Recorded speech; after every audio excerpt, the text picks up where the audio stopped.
Digital marketing road map को जब भी आप प्लान करेंगे तो कुछ ऐसे पॉइंट्स को आप डिस्कस करेंगे, कुछ ऐसे पॉइंट्स के ऊपर आप अपने रिसर्च एंड डेवलपमेंट करेंगे कि जो आपको आपके इस ब्रांड के सक्सेस में बहुत ज़्यादा हेल्प करेगी।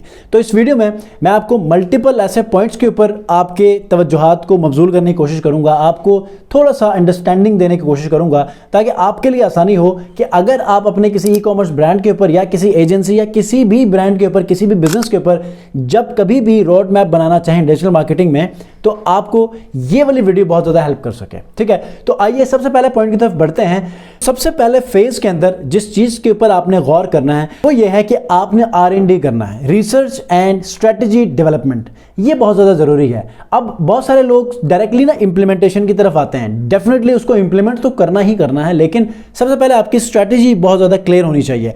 आप किस ऑडियंस को टारगेट करना चाह रहे हैं, आपकी प्रोडक्ट क्या है, आपकी सर्विस क्या है, इस हवाले से आप मेक श्योर हो कि यार मैं जिस भी ऑडियंस को टारगेट करने जा रहा हूं वो स्पेसिफिकली आप जानते हैं और उन्हीं को ही आप टारगेट करने वाले हैं। R&D के अंदर सबसे पहला पॉइंट जो होता है वो है कि आप अपने ऑडियंस को कैसे आइडेंटिफाई करें, ऑडियंस के पेन पॉइंट्स क्या हैं, डेमोग्राफिक्स क्या हैं, और इसके अंदर डिफरेंट ऐसे स्ट्रेटजीज को आप रिसर्च करेंगे तो आपको पता चलेगा कि जो भी सर्विस या जो भी प्रोडक्ट आप बेचना चाह रहे हैं या जो भी सर्विस आप बेचना चाह रहे हैं उसके अंदर मोस्ट नीडेड वो फैक्टर क्या है कि जिसकी वजह से आप क्लाइंट को कन्विंस कर सकें उस स्पेसिफिक सर्विस या प्रोडक्ट को बेचने के लिए। ठीक है, तो number 1 is identifying targeted audience. दूसरा क्या है कि कंपेटिटर एनालिसिस। कंपेटिटर एनालिसिस का भी करना बहुत जरूरी है। देखें, जहां पर आप अपने ऑडियंस को रिसर्च कर रहे हैं कि यार ऑडियंस कैसी होगी, कौन सी होगी, किस एज में होगी, मेल है, फीमेल है, किस एरिया से है, लोकेशन वाइज आप देखेंगे, इंटरेस्ट बेस के ऊपर देखेंगे, आप लोग डेमोग्राफिकली देखेंगे। अपने रिसर्च को आपने अपने